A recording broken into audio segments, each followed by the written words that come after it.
Akkam jirtu dhaggeeffattoonni marii bunaa killaa har'aa keessatti keessummaa tokko qabadhee dhiyaadheera. Obbo Idriis Nagoo jedhama. Marii bunaa killaa har'aa keessatti waa'ee gabaasa Amnesty International baasee ilaalchisee marii goona. Nu waliin turan affeerraa kenna. Idriis mee gara marii haddaatitti soo hin ceene dura haalli gabaasa Amnesty International eenya kana baasee dubbisteertaame isarratti overview nu kenniti gara mariitti ceena. Gabaasni Amnesty International baase kuni dhengadda bahe dhugaa dubbachuu fi guutuu isaa dubbisee waliin hin geenne dubbisuu jalqabee jira. Garuu waan ijoo ta'anii fi sensitive ta'an dubbisuu yaalee jira. Walumaa galatti gabaasni kun wanni inni argisiisu mootummaan Itoophiyaa qabsoo ummataatiin yeroo darbee badiin kana dura waggaa 27 raawwachaa turre sun dogongoraa ummanni miidhamee jira. Mootummaan sun mootummaa shororkeessaa ture, ummata dararaa ture, nama seeraan ala hidhaa turanii ajjeesaa turre, torchar gochaa turre. Kun badii guddaadha akka mootummatu shororkeessaa ture. Inni kun badii waan ta'eef dhiifama nu haa godhu, ummanni dhiifama goonee of haaromsiisnee fedhaa fi sagalee ummataa dhageennee kana booda intarastii ummataa tarkaanfachiisna jedhanii of jijjiirra jedhanii karaa saniin waadaa seenanii gara aangootti dhufanii. Amma ibsi kun yookaan qorannaan Amnesty International godhe kun kan argisiisu mootummaan sun maqaa jijjiirattee pozishinii namoota wal jijjiiran malee mootummaan jijjiiramin mootummaa gochaan bakkuma san jiru. Inumaayyuu warra kaleessa waliin dabbaala ta'anii ajaja irraa fudhatanii ummata dararaa turan, ummata ajjeesaa turan, buqqisaa turan caalanii haala saniin jarroonni sun warri wayyaanee bakka haa ka'u malee mootummaan kun wayyaanee caalee dararaa ummata itti fufuu isaa argisiisa. Amaani ibsi Amnesty International baase kuni akkasitti hubadhe walumaa galatti wanni achi keessatti argitu waan baay'ee si qaanessu waan hedduutu jira. Akkaataan namni itti dararamaa ture, akkaataan itti nama ajjeesaa turanii kan hubeennu kan bahin hin jira. Diteeliin isaa bakka irratti hojjetan sana irratti ibsa diteelii deemee hojjetamee haa ta'u immoo kabareejii isaa olaaltee akkuma namoonni biraas kaleessaaf dheengadda jechaa turan. Anaafatis bakka adda addaatti informationiin nu dhaqqabuun jira. Waan san hunda hammateera jechuun hin danda'amu. Bakka irratti hojjetan san irratti garuu yeroo hojjetan san diteelii deemanii hojjetaniiranii waanuma qabatamaan lafa jiru jechuudha. By the way, Amnesty International 2014 because I am Oromo reporti jedhu yeroo isaan hojjetan Kenya. Anuu waan san si kaasuu deema ati keessattuu because I'm Oromo ka jedhu gabaasa Amnesty International bara 2014 baase keessatti qooda fudhatteerta. Trendy mootummoonni Itoophiyaa armaan dura turan keessattuu gaafa Mallas tures, gaafa Hayilamaariyaam tures, amma erga Dr. Abiy Ahmed isaan dhufee as I think kun gabaasa jalqabaati. Amnesty International gabaasa guddaa baasu, gabaasota xixiqqoo update fa yeroo baasan hin argaa. Kan gabaasa East Africa Itoophiyaa keessatti waan tokko hojjetuqanii maal kaasuu barbaadeeti mootummoonni Itoophiyaa keessattuu gabaasa dhaabbileen mirga dhala namaaf falman Amnesty International dabalatee Human Rights Watch dabalatee baasanii amananii fudhatu. Gabaasni kun dhugaadhaan nu in ilaala. Even yeroo tokko yoo keessatti qooda fudhadhaa koottaa isinis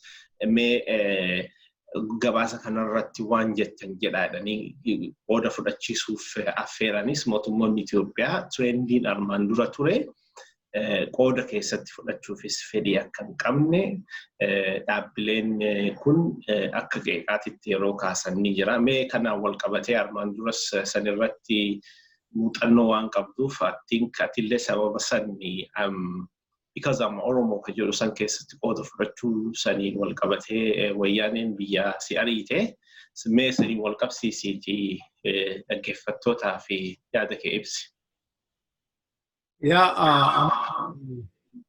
Achi dura ba'e biyyaa ba'ee Keeniyaa gaafa researchiin sun dalagamu achi jira. Keeniyaa jira researcheroonni Amnesty International Keeniyaa dhufanii yeroo isaan qorannaa san geggeessan keessatti hirmaannaa fudhadhee ture akkuma tuu kaastee akka nama afaan hiiku interpreetara ta'een namoota baay'ee Keeniyaa irratti baqattoota Keeniyaa jiran dubbisanii turanii. Yeroo sani namni waan san keessatti akka interpreetaratti jira san researcheroota san gargaaraa ture nama baay'ee afaan hiikaa ture. Yeroo sanatti jarroonni sun critically qorannaa geggeessu beektaa waan sanii reportiin isaan baasan kun is very reliable waan dhugaati akka gaariitti dalaganii wanni argitee nama mamsiisu baay'ee wanni nama shakkisiisu akkama mootummaan jedhu kuni Amnesty International sagalee warra oppositioniitii sagalee aktiivistootaati sagalee warra Itoophiyaa diiguuf tattaafatuuti waan akkasiisan jechaa jiru amma. That's not true. Totally dhugaamiti maaliif experience hin qaburraa namoonni sun gaafii gaafatanii waan san jiraachuu isaa yeroo sanuu yeroo maatii Itoophiyaan almost cufaa turte yeroo san miidiyaaleen social miidiyaalee waan hundaa ukkaamsanii turanii akka salphatti Itoophiyaa keessa data argachuun hin danda'amu. Garuu karaa baay'een waan san verify gochuuf akka yaalaa ture researcheroota saniin beekaa. Namoota waan sanii mataa isaanii gaafii garaagaraa argitee counter questions gama adda addaatiin gaafatanii even haga qaama rakkoon nu ga'e yoo isaan jedhan waan san arguuf waan san gara mana yaalaatiin qorachiisuuf waan akkanaa kana tattaaffiin isaan godhan guddatu jira credibility reportii sanii argitee ol fuudhuuf. Kanaaf reportiin isaan baasan kun is reliable waan dhugaati waan haqaati. Jarri sun interestii adda biyya sanarraa hin qabanii oppositionii mootummaa Itoophiyaatti miti yookaan nama interestii adda achi qabu miti. International Human Rights Organization warra argitee bias hin qabne mootummaan sun mootummaa Itoophiyaa ta'ee mootummaa US ta'ee mootummaa babbaa fedhe ta'ee sarbiinsi mirga dhala namaa jiraannaan institutioniin sun waan sana akkuma jiru gabaasa malee waan itti dabalu waan argitee exaggerate godhu tokko illee hin qabu ol fuudhee waan hafarsu tokko illee hin qabu kanaaf is reliable mootummaan wanni sun argitee yoo quantar data qabatamaa qabaate tokko tokkoon namoota isaan maqaadhaanii ajjeesanii akkana gudeedanii tumanii torchi godhanii jedhan san hunda maqaa isaa qabatanii wanni kun achitti hin taane jedhanii figarii qabatamaan yookaan reportii ufii dhiyeessanii karaa saniin quantar gochuu danda'u malee ololaan warraa quantar gochuu danda'anii miti maaliifi organization yookaan institution mirga dhala namaa irratti akka idil addunyaatti hojjetuu fi warra muuxannoo guddaallee qabu warra scientifically deemee hojjetu jechuu barbaadeetti. Mee keessattuu gabaasa kana ibsi mootummaan Oromiyaa bilchiginnaan naannoo Oromiyaa bakka bu'ee namni tokko kaleessa OBN irratti kenne caqasee ture. Gabaasa san reject godhe jechuu mootummaan bilchiginnaan naannoo Oromiyaa reject godhe gabaasni suni gabaasa muraasni qofa keessatti fudhatee dantaa fi fedhii murnoota sanii keessatti mootummaa kana maqaa balleessuudhaaf haala keessatti achi keessatti calaqqisiisantu jira waan jedhu ibsa kontentii akkasii qabu tokko dubbate. Gabaasni kun all rounded miti waan human rights rakkoolee human rights biyya san keessatti gaggeeffaman ajjeechaas haa ta'uu nama butuus haa ta'uu nama cafaquus haa ta'uu dubartii gudeeduus haa ta'uu nama seeraan alas hidhuu haa ta'uu even ilaalcha siyaasaatiin freedom of speech illee dabalatee keessattuu fookasiin isaan godhanii gabaasa kana kontentii isaa bal'inaan irratti barreessan Oromiyaa fi naannoo Amaaraa keessatti waan gaggeeffamaa jiru. Kun dhugamatti waan isaan lafarratti godhame san wanni isaan waraqaa irratti barreessan sun akkamiin maal godha haala mootummaan reject godhe. Of course mootummaan namni tokko dhaabbatni tokko waa'ee inni dalagu san yoo addunyatti expose godhu keessattuu immoo Prime Ministerii Nobel Peace Prize badhaasa argate kan addunyaa irratti imeejii gaariin kennameefii jedhamu kana waan akkanaa dalagaa jedhanii yoo addunyatti saaxilan completely miti wanni achi biyya sanii godhamaa jiran kanullee dhageen guyyaa guyyaan kan hordofnu ni jira kas keessatti include hin taane keessattuu maayii kana keessa fa'aas naannolee biraas fakkeenyaaf Sidaama keessatti yoo wanni ta'e ture kunniin achi keessatti immoo rakka hammatamee hin jirree ifaa ragaa qabatamaa isaan barbaachisa isaanis waan akkasiisan wanni jechuudhaa fi tokko ragaa yoo ittiin arganne ta'eera garuu ragaa dokumentii ta'e yoo arganne include godhuu dhabuu danda'u because isaanis booda irratti deebisee waan isaan gaafachiisuuf jechuu trace godhuu danda'u waan isaan barbaachisuu fi kanaaf akka mootummaan jedhu sun wanni lafarratti ta'eef wanni waraqaa irratti barraa'e waliin maachuu jechuun ni dandeenya. Walumaa chaamaan qajeelumatti walitti mataa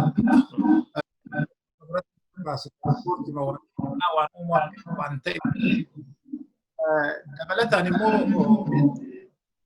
akka jarri jedhan wanta gochuuf waan kana waan mistoota mootummaa kana garagalchuu barbaadu information kan argatan jedhanii miti warra mistiin qajeelatti nama yoo san battalatan jiru namoonni miidhaman sun yoo lubbuun jira namoota miidhaman san dubbisee akkamitti akka miidhaan sun irra gahe hubatanii achi immoo ragaa yoo namoonni sun hidhamanii raatan poolisii irraa bakka isaan itti hidhaman irraa gara dadduutiin waan san mirkaneeffachuuf yookaan credibility isaa qajeela ta'uu isaa mirkaneeffachuuf yaalu bal'innaanii ragaallee yoo fudhatan namoota yeroo san battalasan jiran nama waan san arga qaama mootummaa kan naannoo san jirus karaa indirect ta'eenillee yoo ta'e dubbisanii yookaan immoo factual information kan argitee picture ifa qabatee social media irra bahillee dabalatanii fuudhanii achirraa immoo namaan mirkaneessanii baasu malee oppositionii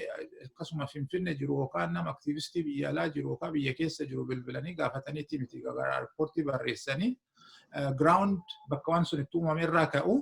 Kanaaf amma mootummaan argitee wanni kun soba yoo jedhe soba ta'uu isaa ragaan akka isaan ragaadhaan bakka akkanatti guyyaa akkanaa namni akkanaa du'eera oo namni akkasi barreessa warra Amnesty International. Nama maqaadhaanii bakka inni itti du'e maqaadhaanii waan du'eef maqaadhaanii guyyaa itti du'e bara itti du'e akkamitti akka du'e waan hunda lafa kaanii wanni kun soba yoo ta'e waan san akkuma san dhawaata saniin kwantar gochuu yookaan soba ta'uu isaa mirkaneessuu qaban malee walumaa gala udumaa hadhaa kaleessaa torbaan lama kaleessaa dheengaddaa uduu nama ajjeesaa jiran wanni dalagame sun soba dhaabni kun dhaaba oppositionii deeggaru maaliif interestii maal achirraa argatan Amnesty International Itoophiyaa qofa irratti miti riippoortii kabaasu biyya addunyaa kana hunda almost majority keessaa irratti qoratanii wannoo jedhu kanaaf yoo soba jechuu barbaada riippoortii ofii dhiyeessuu riippoortii san saayintifikaalii qoratanii waan san dhiyeessuu waan isaan baasan kana hunda peejiin maqaan faanaa deemanii bakka bu'anii kwantar gochuun hin danda'amu. Amma kan nama kolfisiisu kan nama gaddisiisu maal si fakkaate namichi sun maal jedhaa warri kun deebi'anii amma irra deebi'ee dhufee mootummaa waliin hojjetee waan kana irra deebi'ee barreessuu qabaa.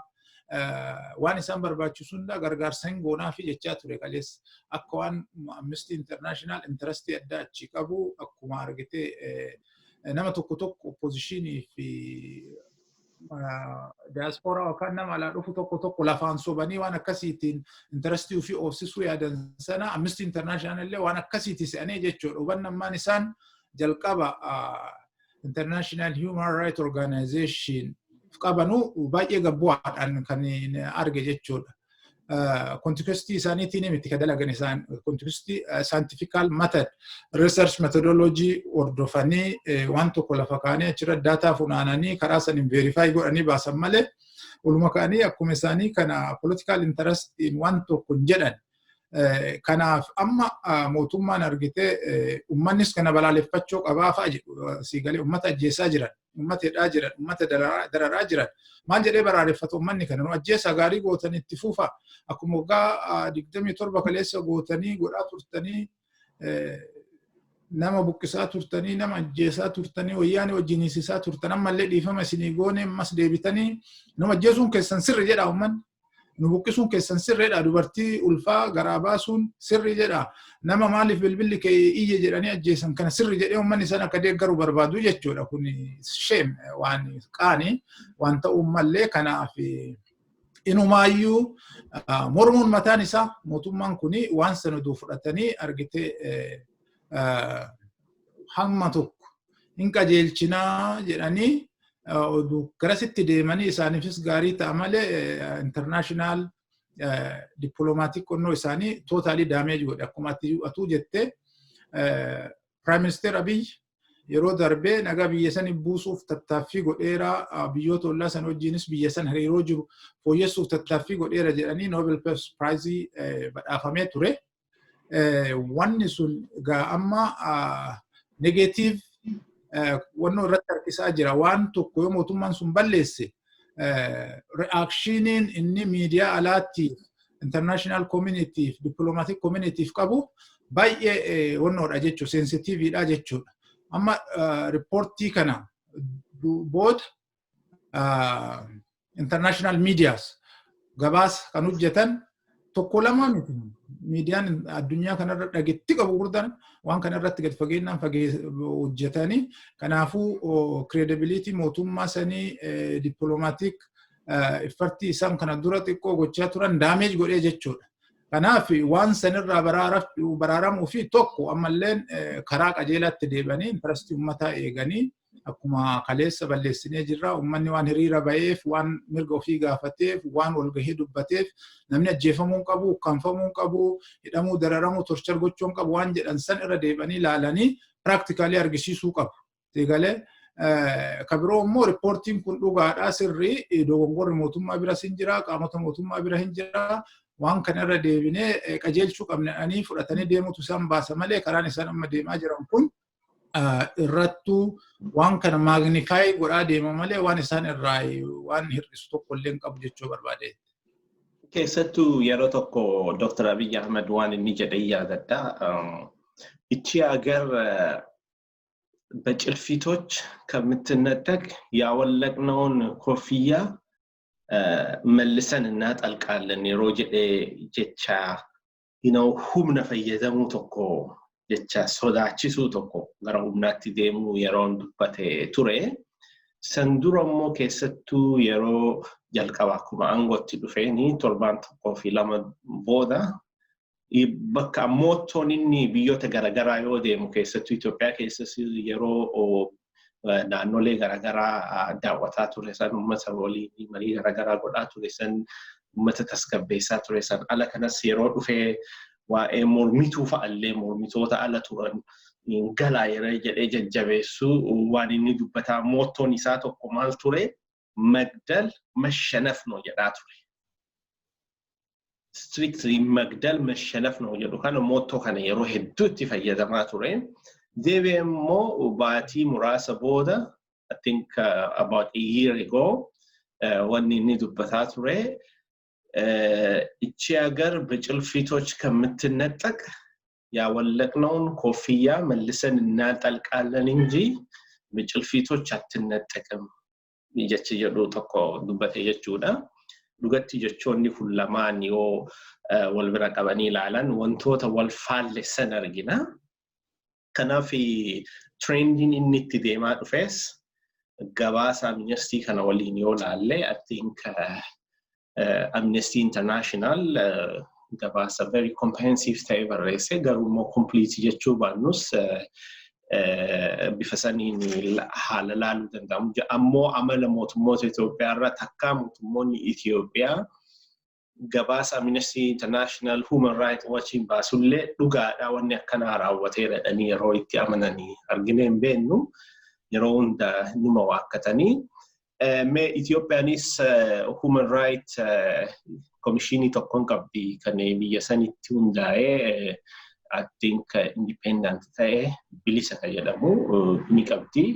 Haa ta'u immoo Ethiopian Human Rights Watch Human Rights Commissionii kuni keessattuu dhiittaa mirga ilma namaa biyya san keessatti gaggeeffamu kan Oromiyaa fi naannoo Amaaraa keessattuu uummata Qimaant uummata Sidaamaa saboota biraa irrattis godhamu kana guyyaa tokkollee waa jedhee hin beeku.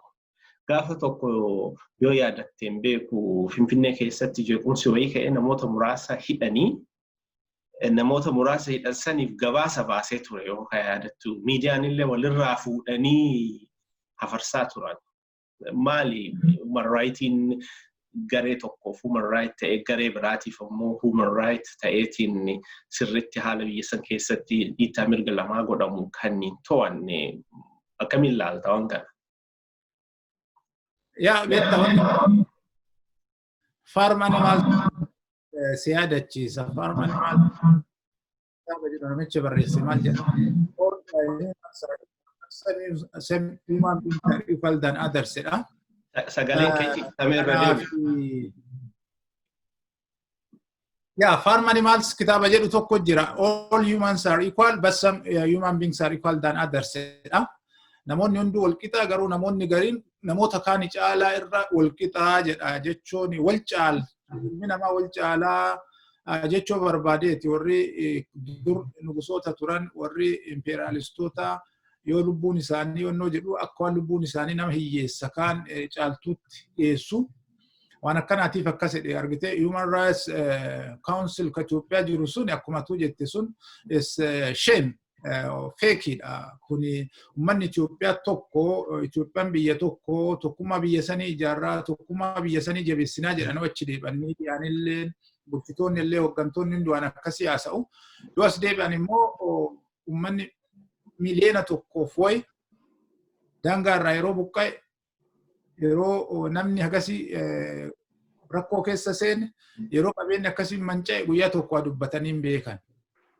Yeroo naannoo Amaaraatti yuunivarsiitota adda addaa keessatti barattoonni ijoolleen miskiinan harka qullaa biyyiti nagaa biyyiti sun teennaa yuunivarsiitonni sun kennaa jedhanii achi dhaqanii achi barachuuf seenanii shiftaa itti bobbaasanii qalbiin qalaa turan waan tokko hin dubbanne.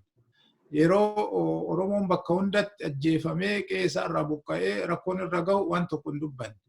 Yeroo mootummaan argitee warra onnoo barbaanna jedhanii Wallagga keessatti haadholee ajjeesan ijoollee daa'imman ajjeesan Gujii keessattis akkas godhan ka amma Amnesty International baase kana guyyaa tokko waan tokko dubbatanii hin beekan. Yoo namni muraasni namni isaan deeggaran yookaan sochiin isaan deeggaran tokko waawannoo jedhe mootummaanis pirezidaantiinis piraayim ministeeriinis onnoo jedhuu jechuudha. Inni yaadattaa miti akkalee uumaa fa'aa namni wayii seeraan ala jarri tokko halkan walitti yaa'anii lafa mootummaa wayii saamanii waan akka charchii irra ijaaruuf onnoo jennaan milishaan itti dhukkaasee waan seeraan alaa isaan onnoo jennaan ijoolleen lama duute. Naxala gaggara galchanii gandarra deemanii taasisaa ta'aa turanii jechuudha namoota saniif.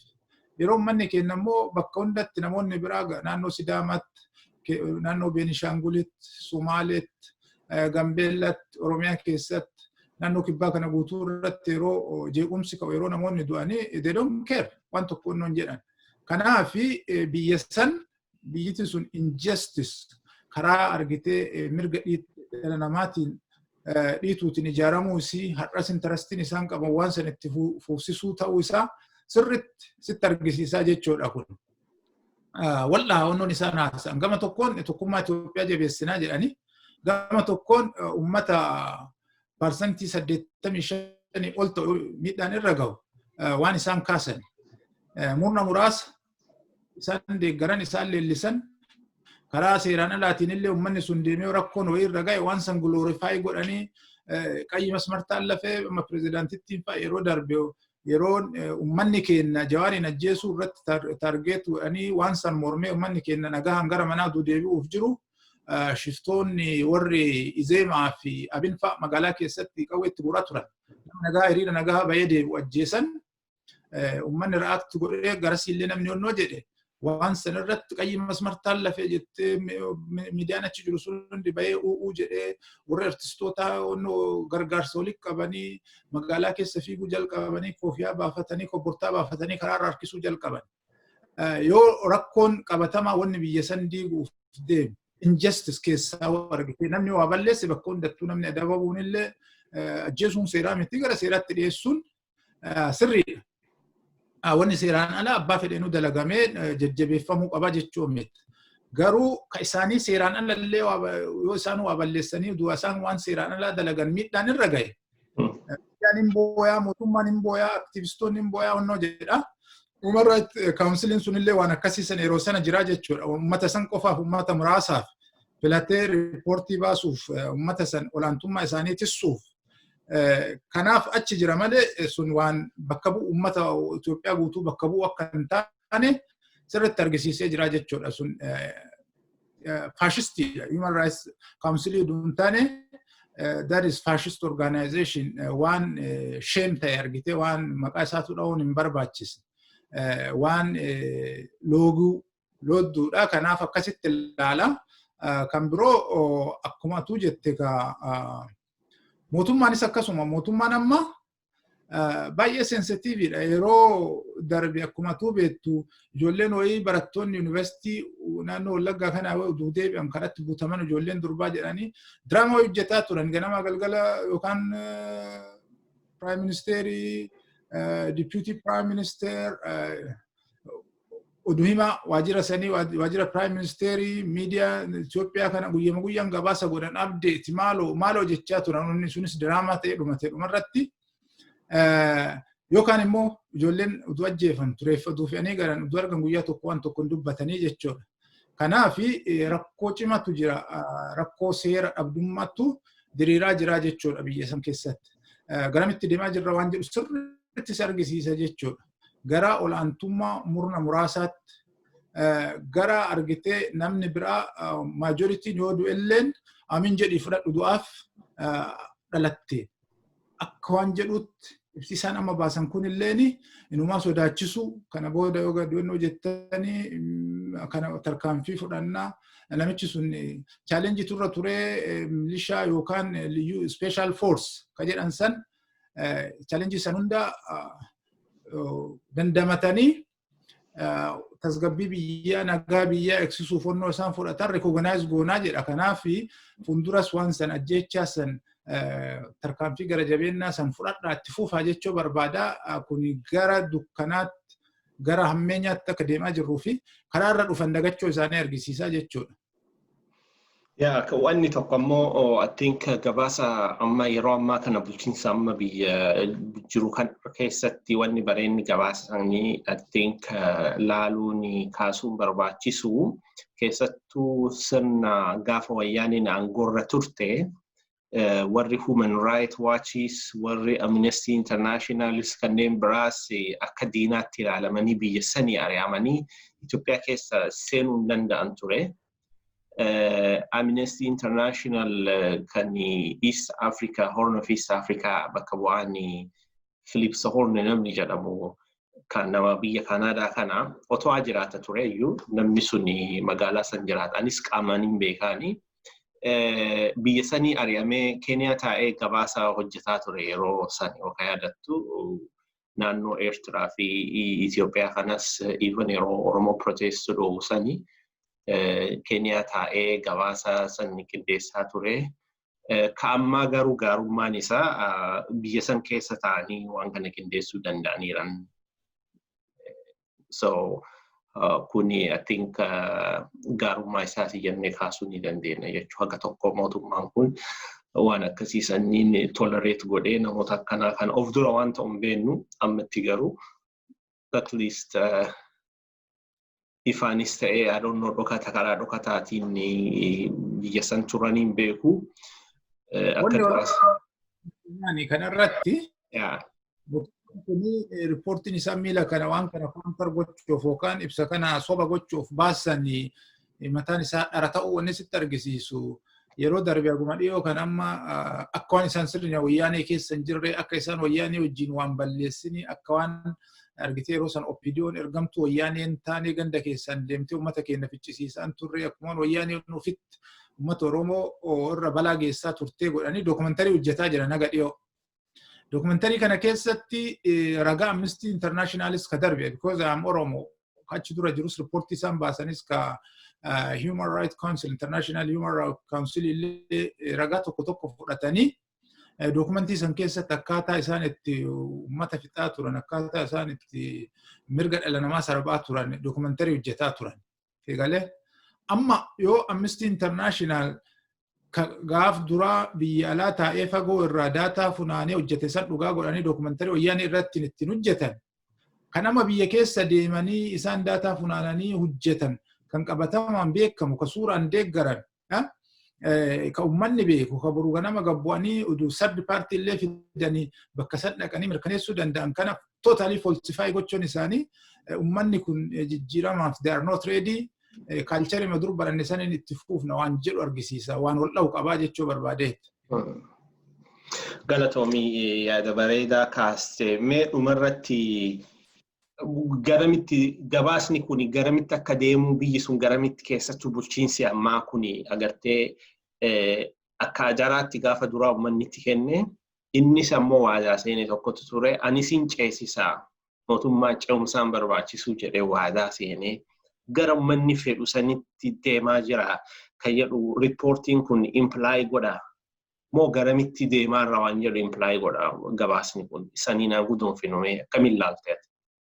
Yaa amaan kaadhinga akkuma dura kaasnee mootummaan kun waadaa seenee kana dura inni hojjetaa turre hundi hojjaa mootummaa aduuntaan hojjaa shororkeessotaati jedhanii waan kanaaf uummanni dhiifaman gochuu qabaa nuti sitti deebi'uun hin qabnu hin sirroofnaa. Kana booda mirga dhala namaa sin kabajnaa biyya tana gara dimokiraasiitti gara biyya argitee garaagarummaan ilaalchaa garaagarummaan yaadaa itti kabajamutti ceesisnanii waadaa seenanii waadaa san irraa ka'ee uummanni isaan deeggaree haaluma saniin international community biratti illee acceptance argatanii haga Prime Minister Abiy Nobel Peace Prize gochuutti deemee jechuudha. Amma waadaan sun dhawaatumaan gaafa aangoon itti mi'ooftu gaafa gara hojjetti gabbu'anii sharafamaa dhufe. Uummanni Itoophiyaa keessatti uummanni Oromoo mootummaan kun mootummaa faashistii akka ta'e mootummaa kaleessa wayyaanee tajaajilaa ture addas maqaa jijjiiratee gochiisaa gochaa kaleessa dalage saniin ol hamaa ta'e ta'uu isaa haga hubate bubbulee jira uummanni biyya keessaa jechuudha.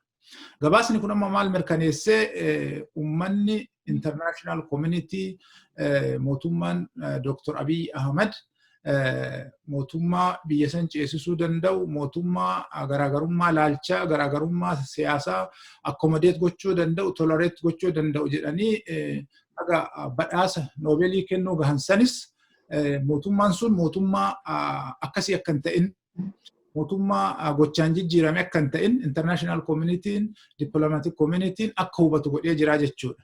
Kun maal argisiisa wannoo isaanii reputashinii isaanii beyond kabaja isaanii isaan fuula uummata addunyaa duratti mootummoota addunyaa duratti qaban akkuma jirutti qiletti gatee jechuudha damage godhee jira. Kanaafi riippoortiin kun kana argisiisa mootummaan kun mootummaa ilaalchi isaan jijjiiramin gochi isaan jijjiiramin ta'uu isaas clearly uummata addunyaatti illee argisiisee jira jechuudha. Uummanni Oromoo uummattoonni cunqursamtoonni biyya sanii haga hubatan turaniiran mootummaan kun akka karaa irraa bahe jijjiiramni sun akka diida gadhiisee qileeseen haga hubatee uummanni keenya keessa isaatti gungumuu jalqabe haga mufate bubbulee jira. Kanaafi mootummaan kun garriin itti deebaa jiru numaa waggaa 100 duubatti uummata kana deebisee sirna fiudaalii sirna olaantummaan murna tokkoo nafxanyaa keessatti dagaage maqaa saniin nama muraasa saba muraasa aadaa muraasa harka qabatanii biyya san tokkummaa biyya sanii ijaarra jedhanii karaa faallaa karaan taan deemuu isaanii argisiisa. Federaalizimii sabaaf sablammootaa walqixxummaa sabaa walqixxummaa amantaa walqixxummaa aadaa accommodate at least duraan heerarra jiru sanii dura heerarran jira beektaa hojjetti kamuu irratti rakkoon wannoo jedhu malee amma heera san diiguutti deemaa jira mootummaan kunii jechuudha. Sun biyya san gara qileetti oofaa gara fittannaa'utti gara faca'utti beektaa Prime Minister Abiy Ahmed marraa baay'ee Itoophiyaatti farsiin Itoophiyaan deettoon bakkuma gahee hundatti waan akkanaa kana haasaa jechuudha. Itoophiyaan isa qofa irratti rarraasu sii galee Itoophiyaan uummata miliyoonaa 110 ol qabdi. Akka carraa ta'e inni Prime Ministerii ta'e malee dandeettii addaa wayii hin qabu. Kalaqa addaatiin ilma namaati. Namoonni kuwwanis fedha qabu. Itoophiyaan biyya uummanni keessa jiru sun hundi walitti dhufee waliigalteedhaan wal kabajaan wal jaalalaan ijaare malee gaafa wal jaalalli wal kabajni intarastii walii eeguun wal kabajuun aadaa walii eeguun afaan walii eeguun garaagarummaa akkomodeet gochuun bakka hin jirretti Itoophiyaan kana booda akka duraa san humnaan akka Ayisuuzuu walitti tumanii wannoo jedhan hin jirtu jechuudha sun hin taatu jenereeshiniin amma dhufu kun waan akkasii san akkomodeet gochuu fi wannoon qaba. Mirga kiyyoonaa eddee mirga keessi eegaa kanaaf waliigaltee waan tokkummaa qabnu waliin hojjechaa garaagarummaa keenya akkomodeet goonee walii kabajaa akkasitti deemnaa waan jedhu santu baasa malee akkaataan isaan itti deeman kun karaa qilee ta'uu argisiisaa jechuudha gabaasni kun. Kanaaf I think irra deebanii waan laaluu danda'an fakkaata kaleessa ummata biyya keessa yoo beekes already international acceptance argannee jirra Prime Minister Nobel Peace Prize badhaafamee fudhatamni kiyya addunyaa irra guddaadha kanaafuu waan biyya keessa kan hokkaamsee affanee maal godhena karaa sanaan itti fufuu hin danda'a waan jedhu yaadee ta'uu mala Prime Minister Abiy Ahmedis amma waan sanis imeejii sanis waan haqeef riippoortiin kun yeroo isaan dhaabatanii takkaa lama duuba deebanii of laaluu qabantu gahee jira waan jedhu kaasuu barbaadeetti.